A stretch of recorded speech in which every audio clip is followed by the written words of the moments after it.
Welcome to Everything Sparkle. Today we have a great lineup. We have Sherry from LA. We have an awesome writer.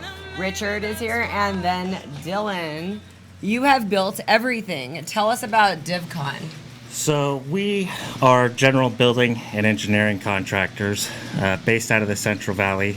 We have two parts of our company, private and public. Public sector being schools, municipals, so forth. And we've been building since 1997. So way before you were born, or like when you were born? When I was born, yeah. So who started DivCon? My dad did in 1997. So he just went on a mission and was like, yep. I got this, let's start this. Yeah, he started the company when he was 25 and started doing small residential jobs and then worked his way into commercial. And so we've done all commercial and public works for the last 15 years. And I've always been working with my dad since I was like 5, 6. So since you can walk, you just since have like I can walk, I've always been a nail and a hammer in your yes. hand. They just gave it to you and was like, let's do this. And I loved it. I've always loved it my whole life. And so I started working for him full time when I was 18, right when I graduated high school. And here I am at 22.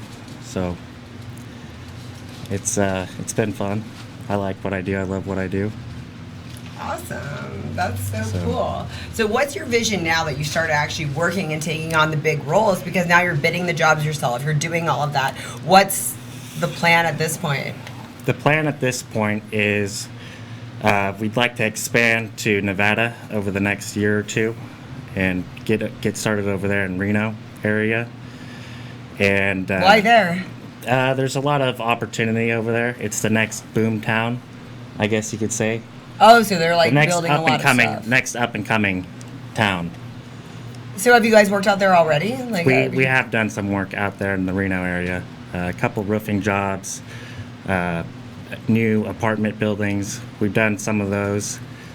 And another area that we're working at quite a lot actually is Madera. Madera's up and coming too. Madera's growing at a pretty exponential rate. That's funny that you mentioned that, because the lady that's going to be on our show later, she's building a huge housing project for veterans in Madera. So she was saying that as well, that Madera is the next up-and-coming thing. She's from LA, and she's out here building stuff in Madera. Yeah, so are we. What we're looking for is land. We'd like to build retail centers and also senior living complexes, because there's a shortage of them. So how'd you guys get the House of Juju? That was a referral from, I forgot who it was from. My dad would know. When was it built? That was 2017. 2017. Okay, yeah. October, I believe. Yeah. So it's really awesome, the House of Juju, because it's built, everything in Old Town Clovis is pretty historic, and then you have this beautiful building that's new and right in the middle of it. So what was that like? Were you guys trying to keep a little bit of like modern with the history? How was it like doing that one? That was a design build project, meaning the architect works for us. So basically, Scott, that's the owner, he came to us with a vision. He's like, this is what I want to do. I want it to look modern, but not too modern. We say, okay. And then we work with our architect to draw up a schematic design, which is basically means the plans are 25% finished. So you guys went to a lot of the creative process of what the building looks like? Yes, we did. Nice. Yeah, so the schematic design plans, that means that your plans are 25% complete. It basically has your elevations and some architectural details that we can show our client, hey, this is what your building's going to look like. What do you think? And so he liked to draw up. We went through probably 3 or 4 different drawings, but that was a finished product, what you see now. And is that the guy that actually owns the House of Juju, or just owns the building? He owns House of Juju. Okay, so he built it from the ground up. That is amazing. They're actually going to be on our show eventually, soon. So that's why it's fun that we have you guys going? Because I think it's a beautiful, beautiful building. Just absolutely beautiful. I do too. That was a really fun job. It took about 3 months, 3 to 4 months. So did you get to eat there for free? Sometimes I do. I still pay. Because that's just who I am. I would, because their So- burgers are bomb. I'd be like, that'd be like one of the perks. I'd be like, hey, like, give me free burgers for life. I Right. built the place. Calamity Jane is my favorite burger, hands down. From House of Juju. Nice. So, this picture right here, this is the airport. We just did that job last November. That was a really fun job. In what way? Why was it fun?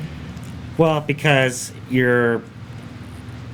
installed that passenger boarding bridge, and it was just really cool because that boarding bridge hooks up to like big, 787 commercial airliners. And just to think that, a lot of people are going to be using this, it's just, it's a good feeling. Well, hopefully it's safe. If it's a Oh, bridge, absolutely. I mean, so, I swear if it goes down, I'd be like, Dylan made that. No, just yeah. kidding. So, that was a really fun project. It was about a 4-month project, 4.5 months. We also did the inside of Gate 6 and 8 at the Fresno Airport. So, did a whole... This project right here, this is at Clovis My Care. It's for Clovis Unified. That was done in 2017. That job right there is on Clovis and Herndon, where the old ITT Tech building used to be. Nice. So we reconfigured that entire building, tore down walls, put up new walls, stuff like that. So you and your dad run DivCon, but how many people work under you? Or is it every job you get a different crew? How does that work? So we have about 25 to 30 employees. So we're general, so we're basically the construction manager of the whole project. And we get to pick and choose what we want to self-perform, meaning what are we going to have our guys do in-house. And usually what we do in-house self-perform is the framing, drywall, and we also do underground utilities. So we have crews, we probably have a 5 to 10 man crew for underground stuff, and then for our framing and drywall it varies from 5 to 10, sometimes 15 guys. Just depends on the size of the job and what it entails. So are you ever going to go back into competition? I know you did some bodybuilding competitions, which I think Michael has some pictures of your bodybuilding competitions. I did the teen physique back in 2015, I believe. Yeah, it was 2015. And you weren't even 18 at the time, right? I was close to it. I don't think I am gonna do the physique competition again. And it's the only reason I say that is because I'm so busy with my work and bidding jobs and customer relationships. I'm always out and about.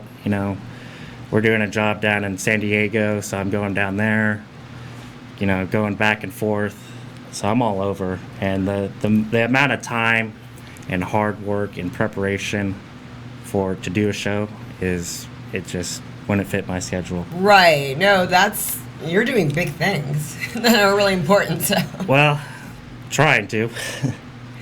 So when you go to San Diego and everything, how long can you really stay there, and what crew do you hire? Do you hire a local crew to San Diego? Because you don't hire a crew out here and then... No, we have another crew that we work with down there. And usually, I go there for, a couple days out of the week. Not every week, but probably like every other week. And they're doing what they should be doing? Like, are you there ever seeing them and they're like, oh my gosh, Dylan's Yes. here, we have to... Yes. And in a sense, yeah, we have a really good foreman that we work with. So every time you go down there and you see what's going on, you're pretty okay or not, like, what's Yes. going on? Yeah. And I go off the daily reports of the foreman.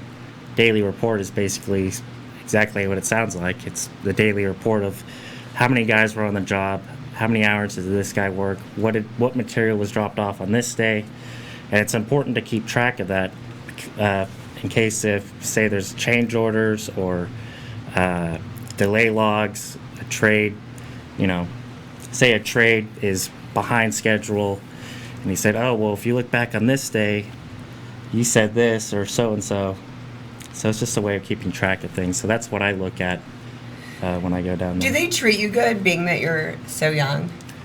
Yes, yes, they do. That's because they've known me since I was, 8, 9, 10. So they trust that you know what you're doing? I'd like to think they do. Do you feel like, you can kind of feel when you walk in a room and people are like, oh gosh, with this guy? I mean, do they talk to you like, this is what we did? Or do they talk to you like... They talk just like how you said, yeah. It's they show not, me what's yeah. going on, and I'm like, all right. Take pictures. I trust these guys. These guys are, they all have 20 plus years experience. So you never feel like they patronize you, like, well, now this is what this is. They'll No. try to, like, talk down a little bit to you, like, No. because they probably, yeah, you've been doing this a long time, but they've been doing this for, They've been doing a since very... you were a kid. Right, Yeah, so right. I get sometimes when, you're the boss now of, like, men that are twice your age. That's got to be a little bit. Well, they also realize, though, that I've been doing it, I've been with my dad since I was, like I said, like 5 or 6. And these guys know that, I grew up with them, in a sense. So they're like family. So I know, they're not going to do me wrong. And he's planning on making you the next one in line, your dad. And it was just going to be a family business forever. And then when you have kids, they're going to inherit DivCon. Is That's that kind of the my plan? son. That is the plan. Nice. That is the plan. So I love what I do. I'm really grateful. And service above status. Do a good job, take care of your clients, follow up, and always do the right thing, and it'll come back to you. That's what I live by. That's really good. So- What are some things that we can see from you coming up that you could talk about? Like in San Diego, what is it that you're building there? Right now, it's an amphitheater for the city of Murrieta. It's kind of similar to Woodward Park Amphitheater, maybe slightly smaller, but that's what we're currently working on now. And that's a really fun job. State-of-the-art sound system. Speakers that are just ginormous. Like, I'm talking like 5 feet tall speakers by 24. And it's basically, it's like a music festival type of deal. Is everything thriving and still working well that you guys created, or did any earthquakes or fires destroy anything that you guys... Everything is thriving. Nothing, no earthquakes. Nice. And, when you complete a job, your inspector has to sign off on everything in order for the building to be safe for occupancy. So I believed there's no everything you fires. had was safe. I just, there's so many things going on these days, like arson and just different things. I'd wondered if, because I've been in like that industry a lot. I've known a lot of people Yeah. in construction. When they see something that they created go down, it's just devastating. Like the World Trade Center, for example. Yes. It's just like, it's the most devastating thing to see something that you put your heart and soul in just go down in smoke. So I was wondering if anything had happened.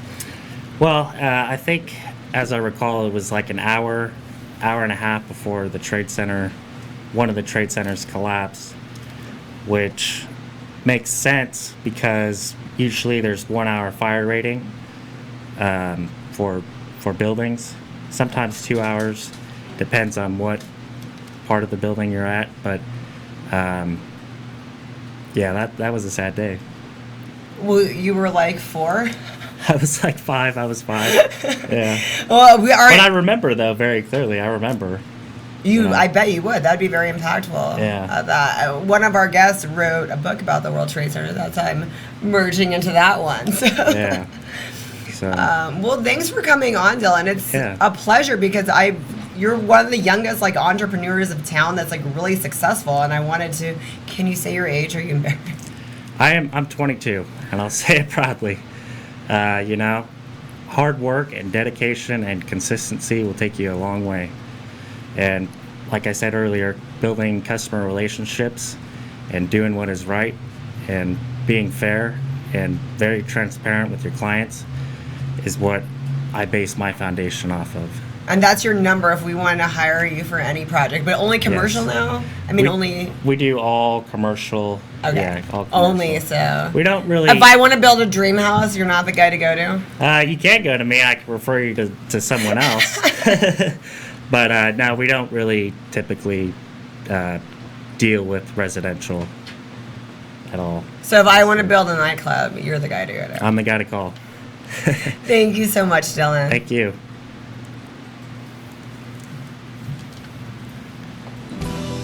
Are you thinking of selling your home? Since 2004, the Souza Group, brokered by eXp Realty, has specialized in premier property listings and sales located in the Clovis Unified and North Fresno markets. The Souza Group will do their best to exceed your expectations. Visit clovisunifiedhomes.com. If your home floods, who will you call? When your house springs a leak, it's time to call Clean Master Emergency Flood Service at 559-213-9430. Clean Master will be there in 60 minutes to start fixing your home. And Clean Master bills your insurance directly, saving you the hassle because you've got enough to worry about. Clean Master also offers carpet and upholstery cleaning, carpet repair, pet odor removal, and more. Remember, Clean Master Emergency Flood Service. 559-213-9430 and visit cleanmasterflood.com. Pour yourself a glass of Crybaby wine available at the market and Sam's Italian Deli. And remember to ask for Crybaby wine at your favorite restaurant.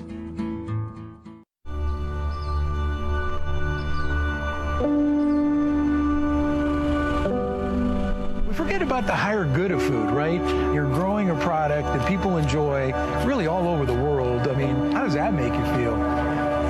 I think about that all the time. I think about the families sitting around a table, enjoying a meal. I just see that what we do brings families together. I mean, we're blessed. We're in paradise for food.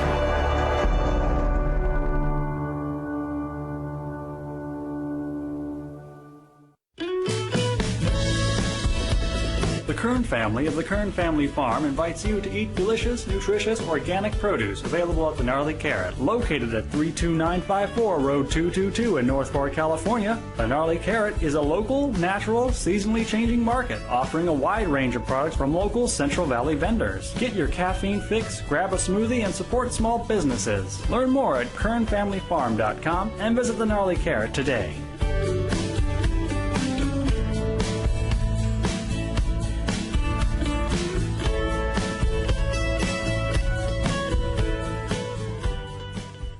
Doctor in Sukasa allows you to connect with your doctor when you need a quick treatment. Avoid a trip to a medical clinic or emergency room and connect by video with your doctor from your home, work, or anywhere. Just go to drinsukasa.com on your phone, tablet, or computer. Dr. in Sukasa provides quality care that is convenient, bilingual, and affordable, so you are never left without access to health care. Visit drinsukasa.com today. CentralValleyTalk.com.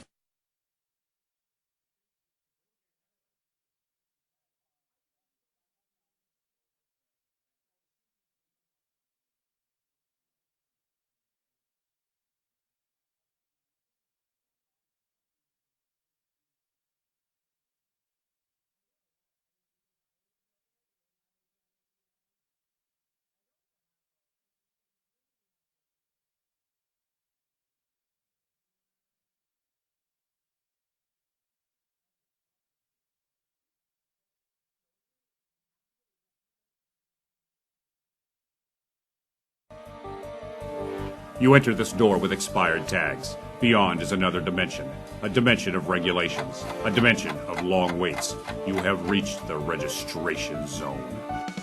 What looks like an ordinary shop is actually Mitchell Smog, located in the heart of the Tower District, a few minutes from the DMV. Mitchell Smog offers your vehicle a STAR-certified smog inspection. So remember Mitchell Smog when you need to pass through the registration zone. The Saga of Bridget and Amanda by Carol Love Forbes brings to life the struggles of historical women in early America. Find the Saga of Bridget and Amanda on Amazon and Barnes & Noble and order your copy today. Hello everyone, my name is Miss G. I offer fun and affordable promotion and advertisement on my talk show. It is called Fresno Vibes. We talk, we play awesome music. I also feature a bunch of different bartenders from different places. I like to have restaurants. I like to have any event, any kind of fun stuff. Contact me at rmgmissg@gmail.com, and we will have so much fun. And we will promote your business, promote your event right here on my show. So contact me. We'll have fun. Thank you.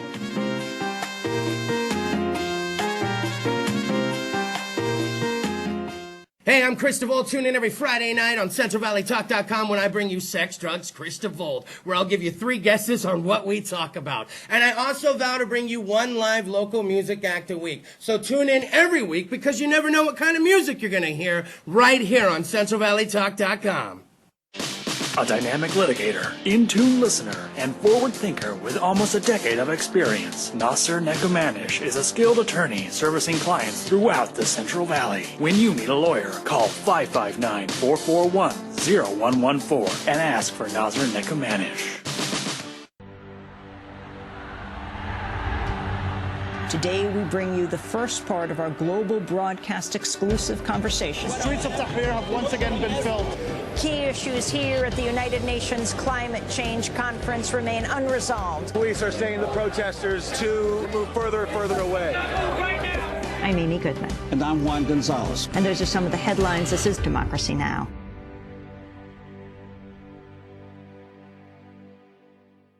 CentralValleyTalk.com. Yay, welcome back to the Everything Sparkle Show. I am so excited to have Sherry Singer with us. Sherry, how are you? Hi, great. How are you? Good. Okay, you're changing the world and making it a better place. Yes, and I am. Saving lives. Thank you for saying that. I love this. Sherry's Arc. Explain Sherry's Arc and how it took a couple decades, as old as our last guest was, to make this. That's Richard's book, the next book. But yeah, there we go. Okay, so explain how the fruition of Sherry's Arc came about. It's a very long story. I am a daughter of a Holocaust survivor, so that's where it starts. I lived in Israel in 1984, been through bomb threats, and when I came back to California, I became a matchmaker and did a lot of reality TV. Nice. So, we do have a clip. But you told me we could. I didn't know if we were allowed to show it. I so want to show it, though. I've done Robin Big. I've done Scout Bales, 45 and still single. I worked with Joan Rivers before she passed away. Oh, my gosh. You've done some amazing I've worked things. with Dick Clark, yes. I've done a lot of great things. Who was your favorite out of everybody? Joan Rivers.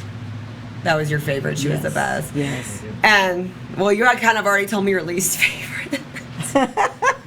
I don't know if I'm going to say that on TV, but you've just seen so much life.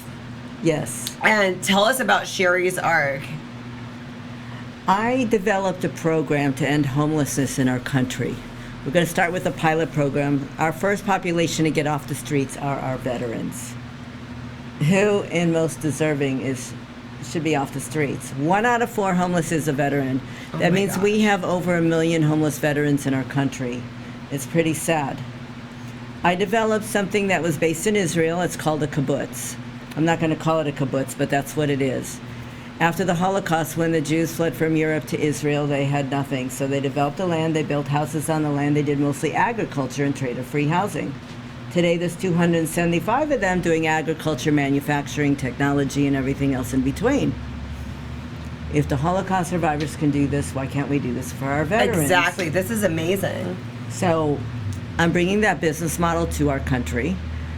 I just signed a purchase agreement for 80 acres of land in Madera County here in Central Valley. Nice. We're going to develop this land, build container homes. The veterans will make furniture, soap, perfume, anything they can do that's with their hands. If they have a disability and they're not capable to do something, we'll figure something out. If they can't use their hands, they can use their mouth, they can tell a story, they can answer phones.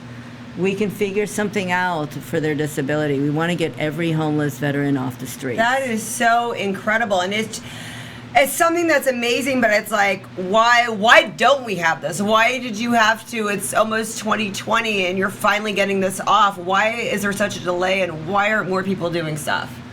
The delay is getting county approval, city approval to do this. Some people don't believe in this, some people are afraid, but now we have an epidemic and our president is very angry, and there's going to be a lot of lawsuits in our city, in San Francisco, LA, which is a disaster. Everywhere you go is a homeless person. And LA County is watching me. They want to see if this works here, we can bring it back to LA. So this is big. But why hasn't this happened before? I mean, when you were all the blood, sweat, and tears in getting this in, have you been like, when you talk to people, what?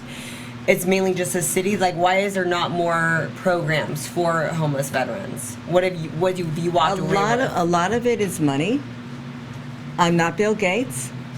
Okay. So I don't have the money. No, but what did you hear from, like, when you were like trying to get these things moving about why this doesn't exist? You know, there's all kinds of excuses. What are some of them? That's what I was wondering. Drugs. Of course they're addicted. You come home from war, you're depressed, you're anxiety, you have PTSD, you've experienced some huge problems.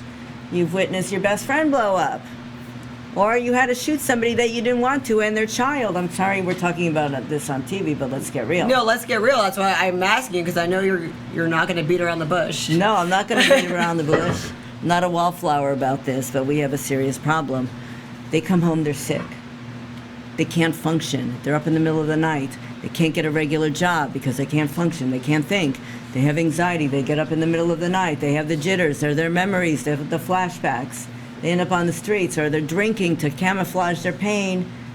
And then that's it. They can't get off the alcohol. Then there's brain damage. They just don't know what to do. So now they're on the streets, and they're dirty, and they're sick, and there's disease. So how do we fix this? How do we fix this? Okay, the first step. Let's get to the point. How are we going to get this done? The VA did offer to help. They're going to do background checks for me, so we have a safe location. They're going to do a 90-day detox. 90 days essential for them to be strong, to stay sober. 30 days is not going to work, especially if they've been sick for many years. Very long time. Some of them on the streets for over 20 years. Third, they're going to pay a certain amount to help me get the veterans stay, to keep the overhead running. So we're going to give them a container home. It's around 400 square feet. It'll be ADA. Nice. Yes. ADA is American Disability Act, if anybody doesn't know that. So these containers are made for people who are in wheelchairs and just make it more comfortable for them. They'll get a bedroom. They'll have a living room. They'll have a kitchen. They'll have and a porch. It's a full, almost like a studio or a little cottage for themselves. That's theirs. Now, for free, they get to stay there as long as they want. It's permanent housing. Why permanent housing? Because they can fall back. We don't want to take that chance. They want them to have purpose in their life, and to have purpose is the other thing. They're going to manufacture. They're going to make soap. They're going to make furniture. I love furniture. Something with wood. Anything woodworking is very healing. It's grounding. Nice.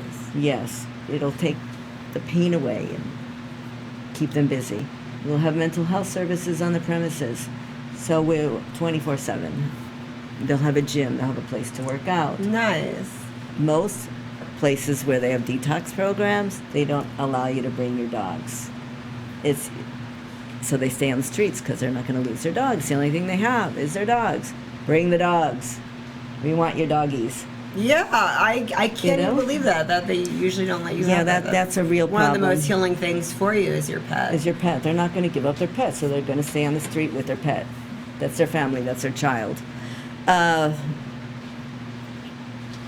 It's going to be a lot of work to get there. We have to build our infrastructure. That's the first step. I just got the land. Tomorrow I'm meeting the banker and giving him a check. They're holding the land for me to get my grants. So that means, did you raise the money that you wanted to raise in the last couple of days? This is my own money I'm putting down payment on. This is for me. I have to. A little fundraising. Oh my God. Yes. And we will get grants to pay for the rest, to pay for the housing and everything else. Once we're up and running, we will produce television shows that sells the products that they're manufacturing behind the scenes. So think of Robin Big. Think of Scott Baio's 45 and Still Single. Think of Joan Rivers, how she had all her jewelry on QVC. Just think of those things. Think of the possibilities that we can do with our veterans selling their stuff that they actually made, and you're going to be buying to support this. We can end homelessness. There is no reason why. Doesn't matter what background they come from. I don't care. We're going to get them off the street. They need it. I mean, what upsets me so much about all of this is that we have so many programs in our prison system to get people off of drugs, and it's not, a lot of it's not really working. You know? Well, the problem with the once you're in prison, you have a record. No one wants to hire them. Well, I was just saying of staying sober with these programs, a lot of them don't last in the program. They leave the program and then they go back into the prison. Correct. The reason why, because they have a record, so now they're on radar. I've done the research on this.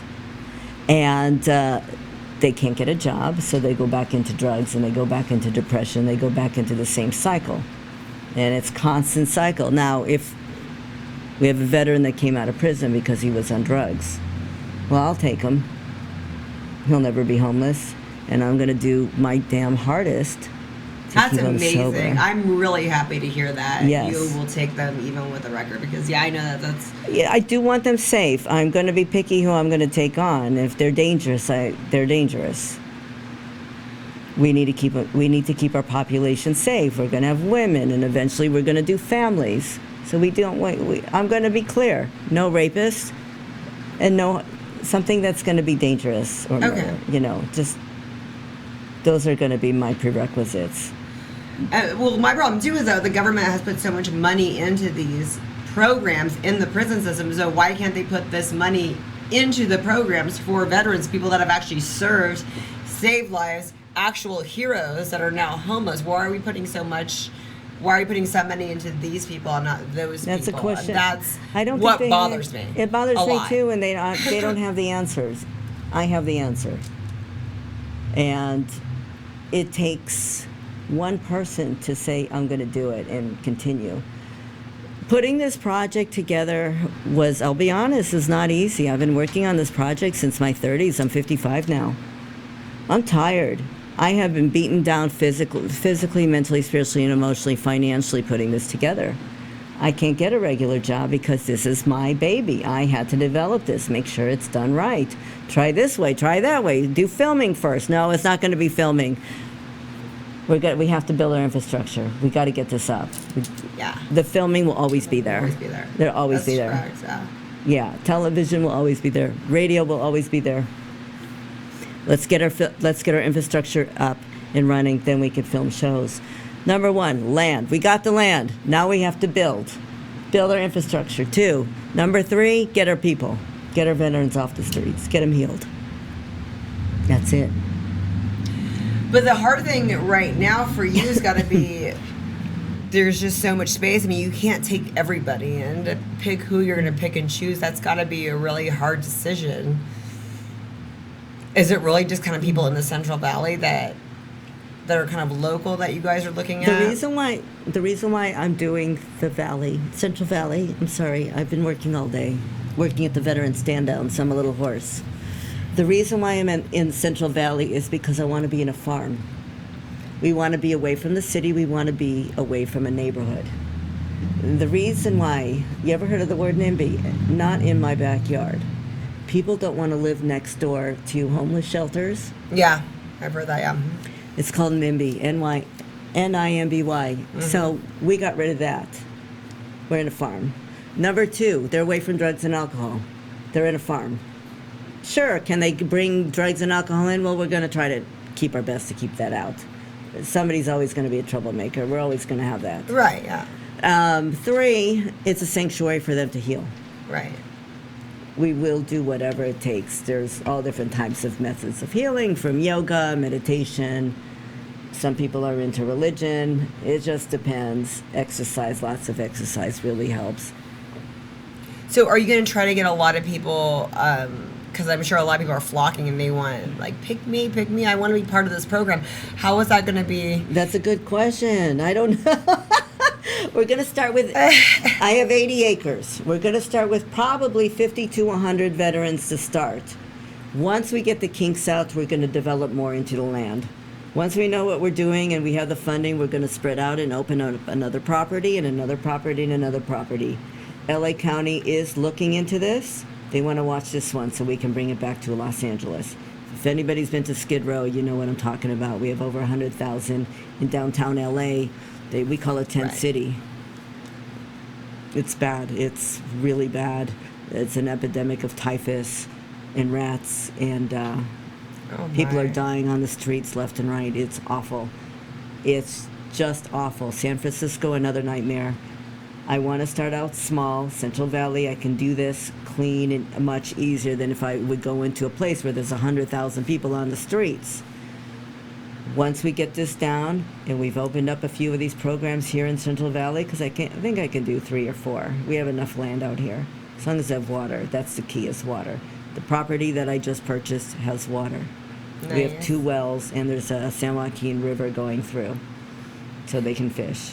And Dylan, our guest prior to you, was just saying that Madera is one of the cities on the rise. It was really funny because I'm like, well, Sherry, she's starting this housing development in Madera. So I think it's great to start this movement, right, as things are going up. And then, I say, not my backyard. Well, this is, now they have the territory. So as things are developing. Well, my neighbors are cows.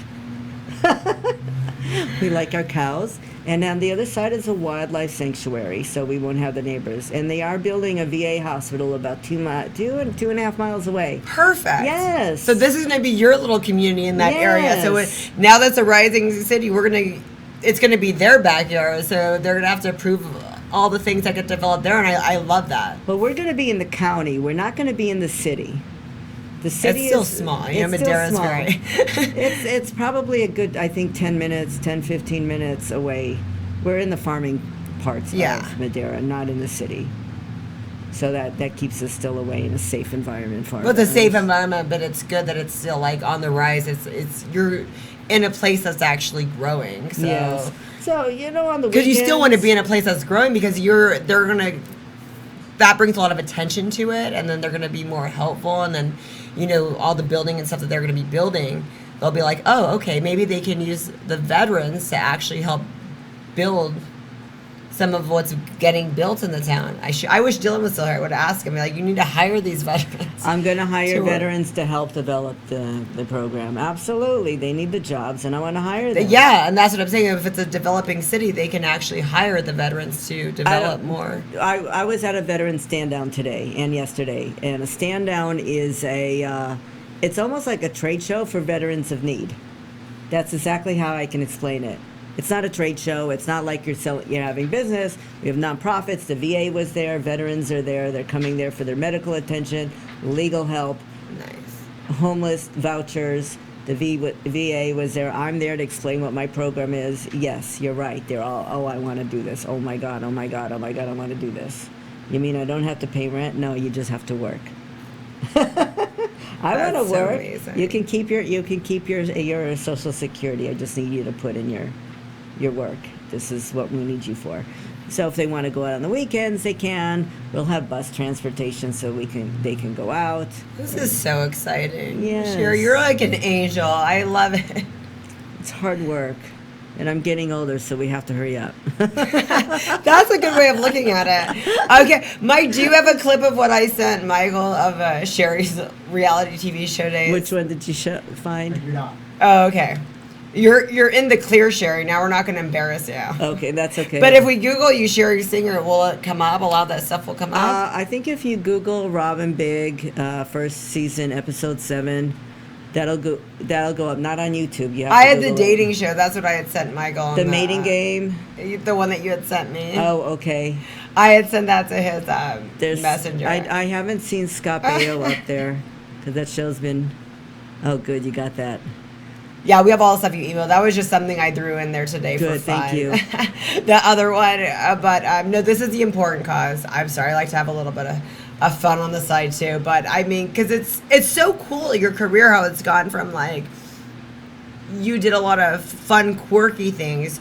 Then you worked with some of the greatest people like Joan Rivers, and now you're doing something huge to make a difference. I love the whole transition of your career. I think it's impressive, and I think it's awesome. It's well-rounded. It's great. Thank you. all these different experiences. Well, I was a matchmaker for 28 years. And when you're self-employed, you are everything. You are your marketing. You are your television. You are your radio. You are the matchmaker. You are the sister. You are the brother. You are the mother. You are their confidant. You are everything. You are a business development person. You know how to expand. Living on a kibbutz in Israel, doing all these things, meeting powerful people, doing television with powerful people. Yeah, not many people could say that they worked No. that lived on a kibbutz. So then, like, I worked on Robin Big. It's completely. That's not like something you hear every day. Let me tell you something about Robin Big. This is really key for this project. This was the silliest show I ever done. Really silly, but it was also the smartest show that I've ever done, and I'll tell you why. They wear their logos on their shirts. They manufacture overseas. Oh, there I am. Yep. Love it. I was in my 30s, maybe early 40s. Yes, that was the mating game. You're so beautiful, Sherry. Thank you. Yeah, it was. Yeah, that was on NBC. Okay. I love a good redhead, Sherry. It's a good bottle. Anyway, so where was I with Robin Big? Robin Big, okay, so the silly show was the most brilliant show I've ever done. They wear their logos on their shirt, then they manufacture overseas, then they distribute throughout the whole country, or actually the whole world. It's a multi-million-dollar industry.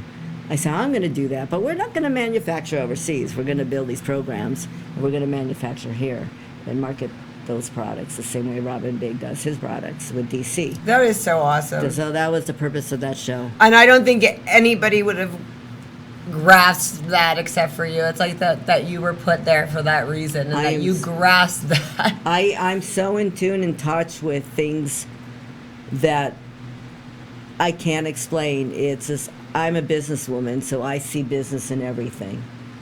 I grew up in business. I've been self-employed pretty much my whole life. And being a businesswoman, I want to know how you became successful at that.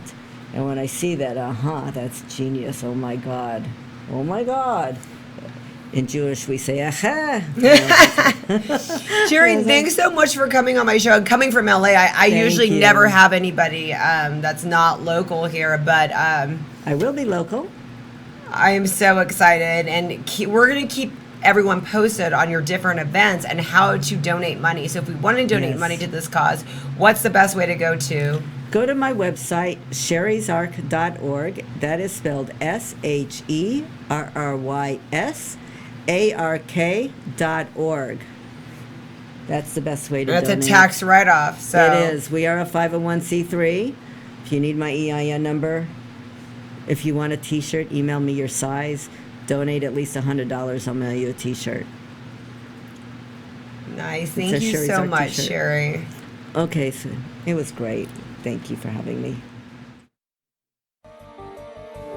You enter this door with expired tags. Beyond is another dimension, a dimension of regulations, a dimension of long waits.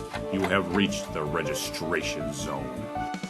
What looks like an ordinary shop is actually Mitchell Smog, located in the heart of the Tower District, a few minutes from the DMV. Mitchell Smog offers your vehicle a STAR-certified smog inspection. So remember Mitchell Smog when you need to pass through the registration zone. The Saga of Bridget and Amanda by Carol Love Forbes brings to life the struggles of historical women in early America. Find the Saga of Bridget and Amanda on Amazon and Barnes & Noble and order your copy today. Hello, everyone. My name is Miss G. I offer fun and affordable promotion and advertisement on my talk show. It is called Fresno Vibes. We talk, we play awesome music. I also feature a bunch of different bartenders from different places. I like to have restaurants. I like to have any event, any kind of fun stuff. Contact me at rmgmissg@gmail.com, and we will have so much fun, and we will promote your business, promote your event right here on my show. So contact me. We'll have fun. Thank you.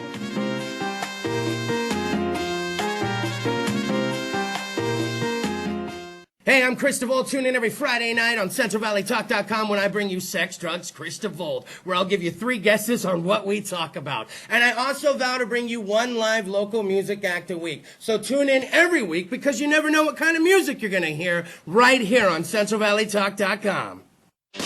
A dynamic litigator, in-tune listener, and forward thinker with almost a decade of experience, Nasser Nekumanish is a skilled attorney servicing clients throughout the Central Valley. When you need a lawyer, call 559-441-0114 and ask for Nasser Nekumanish.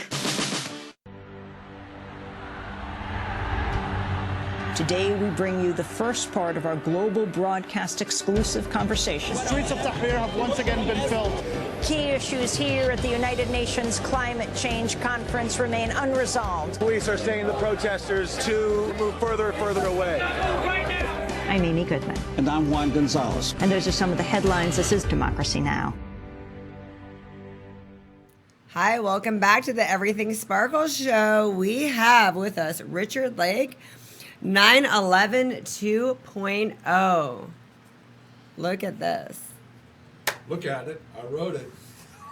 Oh my gosh. And this is very riveting. And it has so many elements of all the things that we have talked about today. We have had a builder, our first guest. Then we had Sherry, our second guest. So we have 9/11, we have homeless people. We have like everything that we had touched upon. So tell me how it all ties in this book. Okay, I wrote this book, and it's about... Where can we buy it, by the way? It's on Amazon. The book is on Amazon. Punch it in Amazon, not Google. Google will get you there, but it's a little longer way around. This is a novel about another 9/11. The premise of my fictional story, and we hope it stays fictional, Sparkle, is 9/11 itself. Now, there was a government agenda, and then there was the big event we've all heard about, and then there was lying to everybody, and then go to the Mideast for wars for trillions and thousands or hundreds of thousands people dead, of course, but very effective, Had the agenda, they pulled it off. But what if they did it again? That is the premise of my story. My story deals with a guy who's trying to get medicine to save his wife. The government and Big Pharma are the bad guys in my story. It's just like real life. You'll take it right out of out of the news. You can, I just strung some stuff together, Anyway, and they start doing things to get they get a following on the website. The American people are going, yeah, keep going, It's like a Robin Hood deal then, And, well, I can't tell the whole thing or else no one's going to buy the book. I wish you could. It ends up bad for America, but our heroes get away with it. That's all, The premise of my story, well, that was the premise. My story is written to entertain and enlighten. Now, I'm certainly, here we are, take the red pill, Neo. And not that I know everything, of course, all right? But this is, hopefully the reader will come away somewhat enlightened, like, wow. Something I made up myself here. "'Tis better to be aware than hide thine head in the sand, for to exist without a care means thee truly dost not understand." And so, when you're a writer, you write these things, Sparkle.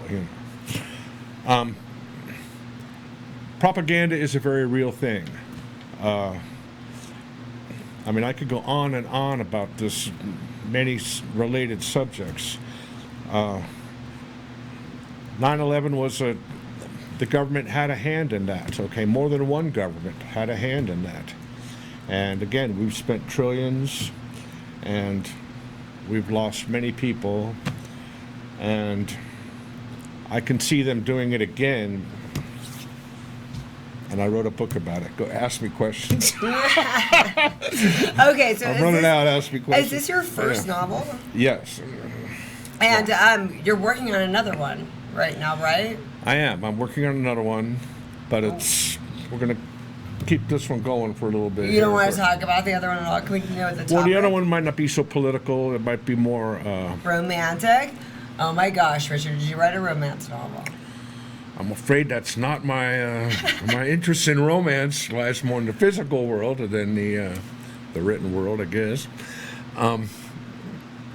No, it might be a little more sci-fi. Still have a medical bend and sci-fi and political as well. You can't stay away from politics, You know. Richard. I guess I can't. It's just they say you use the same part of your mind to study politics as sports, and I don't really follow sports. But, Richard, you brought me a gift today. I'm very excited. I brought some gifts for you, Sparkle. Oh my. Almonds. I like to eat, guys. In case you didn't know, food's the way to my heart. Healthy food for a healthy girl. And caffeine. Everyone also knows that's my We other. don't need that that's my now. vice. Yep. Whatever. And then, dun dun dun. Oh, a candle. Begin each day with a grateful heart. I am grateful. I have great guests on this show. Well, everyone can use a candle. You never know when the power goes out. You never know when there's another government. Oh no! you know. I love how you managed to tie this in. Yeah. How long did it take you to write 9/11 2.0? It took me 3 years because I have a regular job as well. I can't just sit home and write. I joined a writers group, local writers group here. Which one? It was called the Fresno Writers Group. Is it still around? Now they've changed to the Valley Writers Group because there was a political thing went down with the. Oh gosh, there's politics everywhere. What happened? What was the politics? It was just one guy. A couple founding members kind of had a bit of a conflict. Not just. So they decided to split off. It's, I mean, whenever there's more than one person, whenever there's, let's say, two people, there's at least 6 things going on. There's what I think about myself, what I think about you, what I think about the situation here and how it interacts. And then there's all that repeated with yourself as well. 3 and 3 makes 6. And so you can tell I study psychology and such. That's kind of what happened with the writers group. Well, that's But this proves a person can write a book, and if you want to, and it's beneficial to join a group, get feedback, of course. I also read books about how to write and. Well, what group are you with now? Are you with the Valley Writers Group? Well, I've never formally stopped, but I don't go as much. I'm working on turning this into a movie, Sparkle. I know. And so, you might be just the. Yeah. Well, I was wondering because I'm back. I don't know if you know a little bit about my background. I was born and raised in Fresno, but then lived in LA for 15 years. When I moved back to Fresno, I tried to get back with Win-Win, which was the biggest writers group that we had, which I was the youngest member of. I was a member back when I was 11 years old. That's when I started writing. I mean, I started getting published at 16. So I was with them, so I tried to look back for them and gone. And then I didn't know any up-and-coming writers group that replaced them because every year we had an annual conference. I was then a judge for local writers at that conference. Back in 2001 was the last time I was affiliated with that. So I was wondering what groups that we had now locally. Well, there is the Valley Writers Group, and I believe they're with Meetup, but they've gone back and forth with that as well. I could certainly put you in contact with that, or our listeners. Yeah, I would could like look to maybe do the something for Valley other Writers writers. Group, and maybe on Meetup. Try that. I don't have contact information now, but that could be provided to you if you wanted. Nice. Yeah. All right. I brought some other material here. I know. Well, No I've one's got ever all brought kinds- this much stuff to the I've got all Everything kinds of. I could go on and on. Well, this. Let me, if you don't mind, I will Go just. on. All right. Just a little. This is wit and wisdom. This is a little. Just some quotes. Fiction is a bridge to the truth that the mechanics of journalism can't reach. And now, there's a few of them here, but I just circled a couple of them, and that is from Hunter S. Thompson. Now now he was a writer, Right. And this, of course, speaks to the notion that many books, stories, you can see it in movies, books, of course. But the writer has an idea or something he wants to get out there, and he can do it through a fictional story, but then there's a lot of truth in there. And relating to my story, Ray Bradbury wrote Fahrenheit 451. That's happening now. They're censoring social media, and Facebook will pull ads, Google will pull. Right. Okay, that's censorship. That's Fahrenheit 451, burning books. George Orwell. George Orwell would probably be screaming to get out of his coffin now because of the surveillance we have. We have surveillance with everything. And his book, 1984, we're way beyond that. And that was way ahead of its time when you think about it, how a lot of things have happened from that. Yes, yeah. 2001, A Space Odyssey. And I read that when I was in high school, and everyone's seen the movie. It's a great... Love Stanley Kubrick. Stanley Kubrick, of course. And AI was mentioned there with AI, and the computer goes crazy, kills people, tries to take over the ship. Well, we've had that. Now we have AI, and they're using algorithms to read facial expressions and all like that, and you're getting a social credit score, which they have in China. That's actually happening. Well, we've all heard of your credit score. Well, social credit score.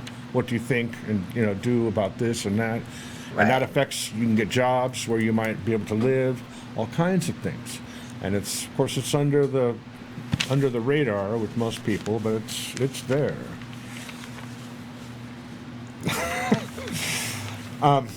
This next one.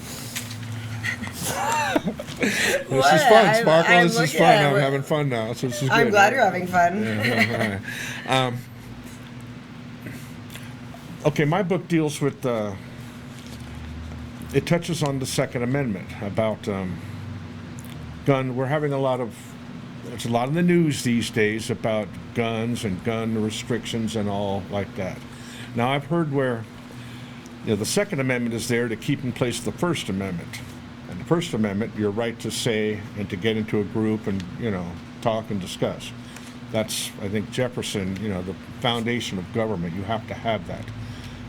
When the government fears the people, that's democracy. When the people fear the government, that's dictatorship. That's tyranny. All right? And now I remember when I was in school, they had... we had to go under our desk for the nuclear... Were attacked by Russia. All right. Oh, okay. Now I remember all that, and I think others have been through this.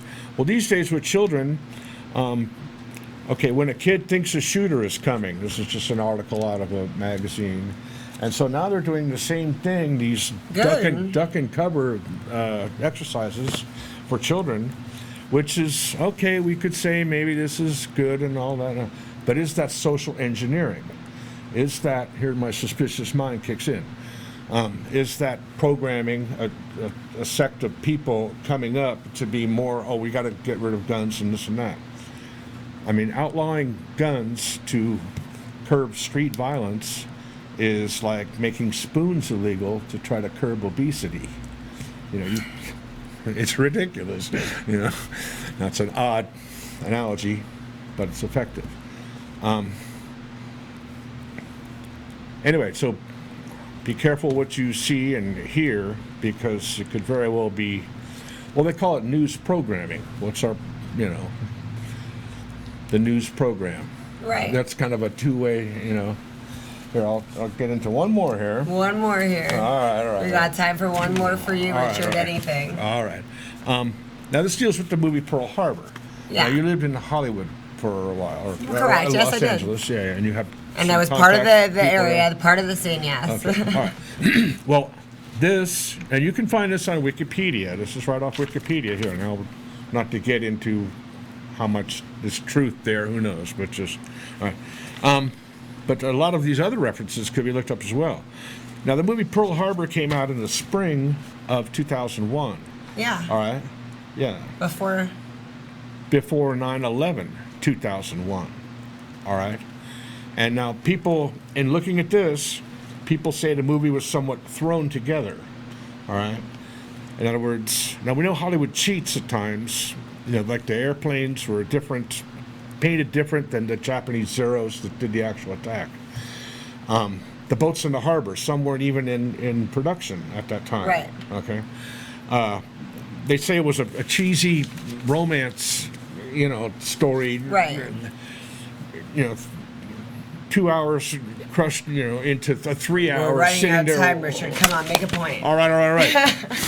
So this cheesy Hollywood production, so they say. A few months later, the real 9/11 happened, and then they say, "Oh, this is the new Pearl Harbor." Mm-hmm. Okay. Well, was that propaganda from the start? This is the way some of these large entities work. Okay. Hollywood will make movies that are propagandistic to get an idea in the public mind, again, to shape your thoughts. And so is my book, To Shape Your Thoughts. Nice. Everybody needs to read Richard's book. It's really good. And everyone needs to donate to Sherry's Arc. I'm going to donate $100 today so that I can get my free shirt. I encourage you guys to do the same because we're here on the Everything Sparkle show. We support veterans. Thank you. Thank you.